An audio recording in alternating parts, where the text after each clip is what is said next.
Hey, what's up everybody? It's Tech, and today we're talking about the MSI Optix MAG24C monitor, which I've been using for the past year, and I'll be giving you my personal opinions and review of this monitor.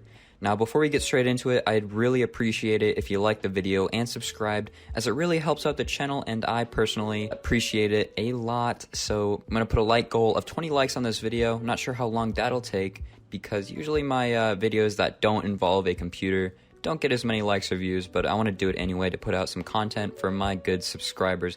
But anyway, let's get straight into it by talking about the specs of this MSI monitor. So this monitor is 24 inches, has a curved display, 144 Hz refresh rate, which means it'll give you very smooth gameplay, a 1 millisecond response time, which makes your input a bit more responsive. But I'm going to be honest with you guys, I've never really been able to notice the response time difference between a 5 millisecond response time monitor and a 1 millisecond response time monitor. But nonetheless, maybe some of you really notice it and it possibly impacts your gameplay. But for me personally, I've never noticed it, and I do play a lot of video games. It has phenomenal color accuracy for a VA panel. Screen tearing prevention technology is built into this monitor, has anti-flicker and blue light filter option built into the monitor. It has pretty small bezels, so if you want to put two side by side, you definitely can do that, as the bezels are pretty thin. It has a 178-degree wide view angle, which means you can view it clearly without needing to be directly in front of the screen. So if you're to the side, you'll still be able to see the colors pretty well. It has red LEDs on the back, which light up red as you'd expect. Looks pretty cool. But anyway, let's get on to the next thing, which is the stand. Now, the stand has a tilt of 5 to 15 degrees and a swivel adjustable up to 45 degrees. So pretty much you can tilt it up and down, side to side, to make sure it's good for your own viewing angle. Now let's talk about my experience and get away from the actual specs that are presented on the website. So, like I said, I've used it for 1 year, and it has really been amazing. For its price range, I highly recommend it. So if you're looking for a monitor in the $200 price range, this one is the one to go for, in my personal opinion. There are a lot of other good monitors, but this one I've personally used, and I can tell you from experience that this one is probably among the best. Now, installation was pretty easy. All I had to do was plug the thing right in and use it for whatever I wanted. Aesthetically, it's really good looking. It's black and dark gray with some crimson red accents.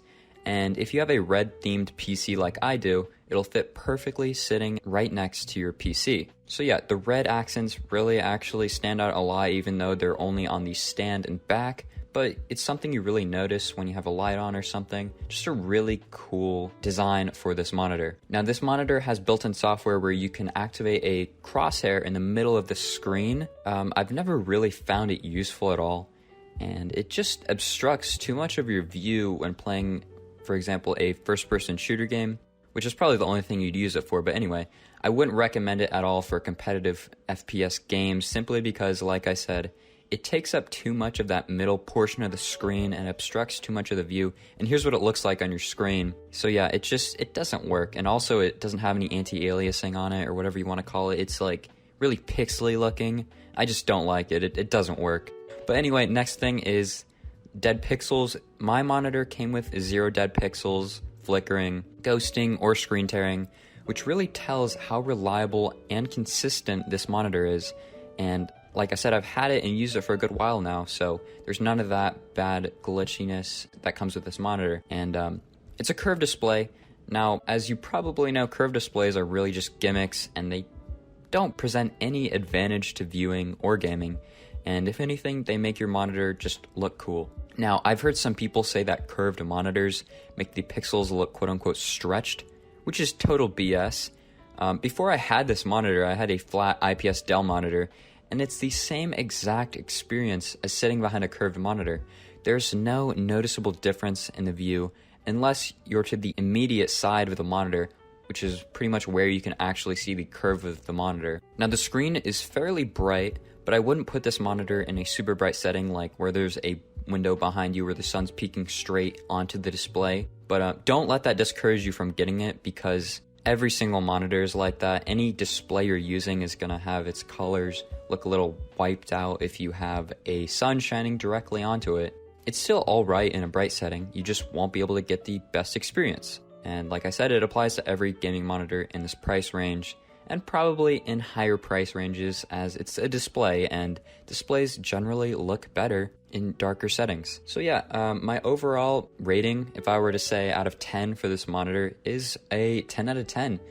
I honestly thought for $180, which I paid for this monitor, I would be getting a little bit of complaints, but seriously, I have absolutely zero complaints about this monitor. Now, could it be brighter? Yes, but again, this is like a $190 monitor, and I really don't expect top tier quality from a $190 monitor, as this is for the general gamer. Nothing too special. If you want something of higher quality, you should probably go above the $200 price range, but for $180, this monitor is delivering everything it possibly can for that price range.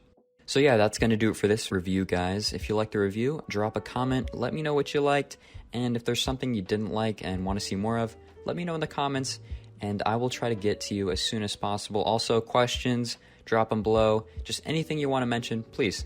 That's what the comment section is there for.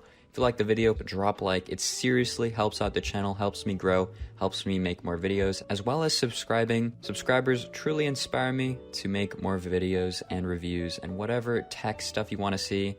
I would gladly make it. If you have a request, go ahead, tell me. And that's about it for this video, guys. Thanks for watching. Peace out.